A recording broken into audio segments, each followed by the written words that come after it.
How do you know whether it's worth still fighting for your marriage after your partner has had an affair?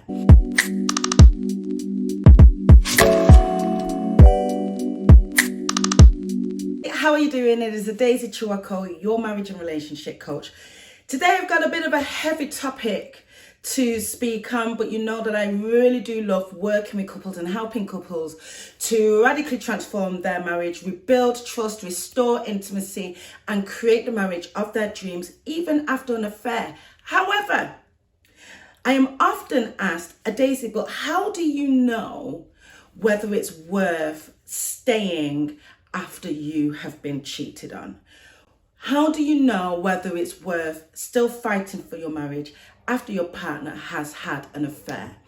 Now, as much as I understand where that question is coming from, I really cannot answer it because that is a question you have to grapple with yourself. No one actually can answer that question for you. However, there are a few things, a few behaviors, a few responses from the betrayer that if I see them playing out in a relationship, I would class them as huge red flags.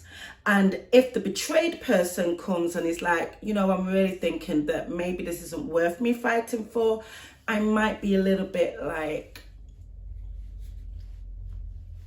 you know. All right, well, let's get into it. I have 6 red flags that you really need to be looking out for to help you make a decision as to whether you are going to stay and fight for this marriage or cut loose and run. Number 1 might seem quite obvious, but you will be amazed at how many betrayers aren't even sorry. There is no remorse, right? No genuine remorse. And they're kind of like, well, you know, what do you expect? Well, you know, I wasn't happy. Well, you know, I'm a man. Well, you know, I wasn't getting emotional support here. So, and they're just not sorry. Some people just feel like these things happen in relationships and they have no remorse around it. The betrayed person now is in the position where they're trying to drag remorse out of the betrayer. And it's such a waste of energy because remorse has to be genuine. It has to come from a place of recognizing I have done something deeply wrong here, right? And I am sorry. And that sorry should be heard, felt, and seen. The second red flag that would cause me some concern is if the person who has gone out and cheated, had the affair, takes no ownership. It's your fault. It's the other woman or the other man's fault, right? If they don't take any ownership for their actions and they don't take any responsibility, it means that they're just open to do it again because they won't learn from this situation. They will blame it all on everybody else. It's everybody else's fault. So if I end up in this situation again, it is just because of you. Right? And that is just awful because if they are pointing the finger at you, then it means that you're in this place where you may start to exhibit really damaging emotions such as self-blame, shame, and all these self-attacking emotions when you really don't need to be feeling those things, right? The third red flag, and it's something that I have seen a few times, is when the betrayer actually manages to turn everything around very quickly and places themselves as the victim, therefore taking the compassion and the empathy that the betrayed person is supposed to be receiving right now and putting it all on themselves. They're the ones that are feeling confused. They're the ones that are lost. They're the ones that need time to think about what they want to do. You know, they're the ones that are in the hurt and the pain. And suddenly all attention is on them and they are the victims. That's a red flag. Now, it is normal for the betraying partner to feel a sense of great guilt, great fear, right? Anxiety, deep remorse. And for that to really be overwhelming and heavy on them. But for them to really quickly turn the flip round and place all of that on themselves and almost create a shadow on what the betrayed person is going through is a red flag.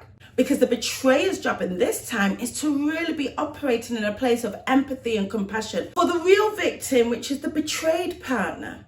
It's almost like a gunman shooting somebody down and then having a load of excuses for themselves and expecting everybody else to see them as the victim. So here's the fourth red flag: putting a time limit on your healing, right? So where this shows up is where the betrayed person is like, right, time out, enough of all this crying and feeling low and not sleeping and being upset and asking me questions. Let's put a time on it. I've said sorry, right? I've taken ownership. Let's move on real quickly. And they don't really seem to understand that this has been a traumatic experience to you, one similar to that of losing a loved one, and that you need time to grieve. They're impatient and they just want to move back to all things being good as quickly as possible.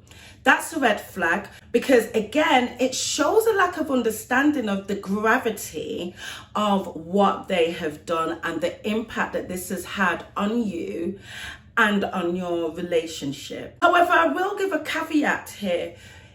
If the betrayed person has decided that they want to stay and fight for this marriage, they have to be operating with the objective of wholeness and healing in mind, right?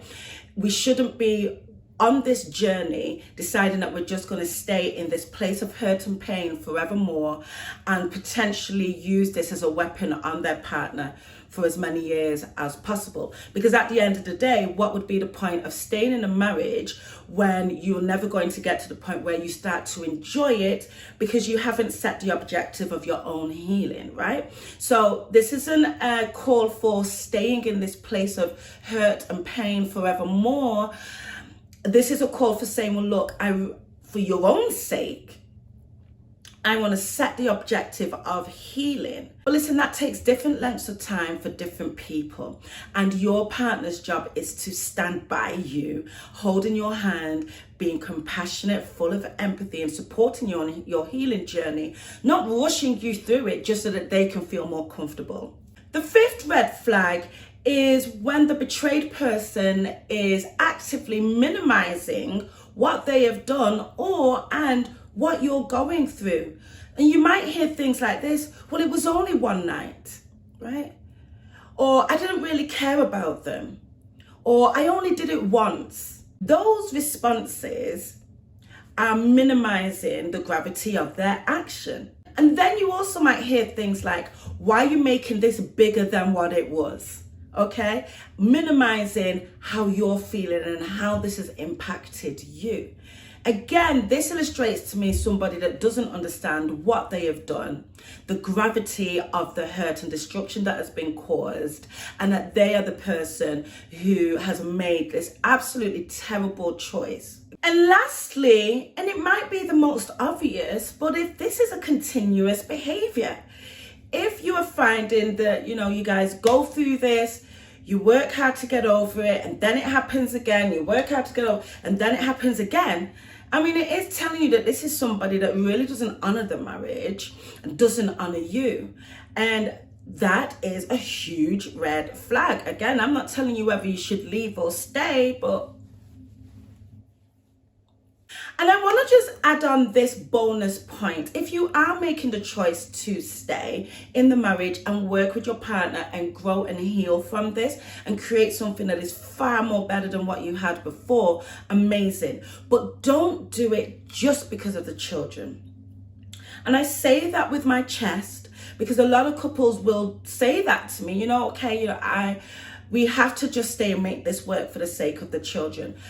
You are not going to be able to heal successfully, and you are going to hold a lot of resentment because you are in a situation, not because it's your heart's desire, but you're doing it for other people, i.e. your children. As important as they are, it really isn't the best thing to use as a reason to stay in a marriage that has just received an injection of huge levels of insecurity, betrayal, deceit, lies, hurt, pain, trauma.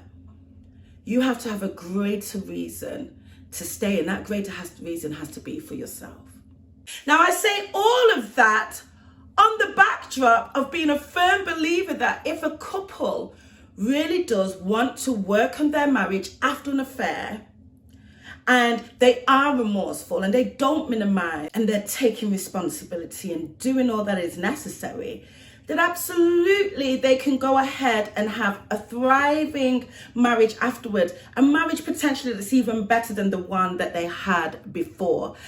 I am evidence of that, and the many couples that I've worked with and connected with are evidence of that as well.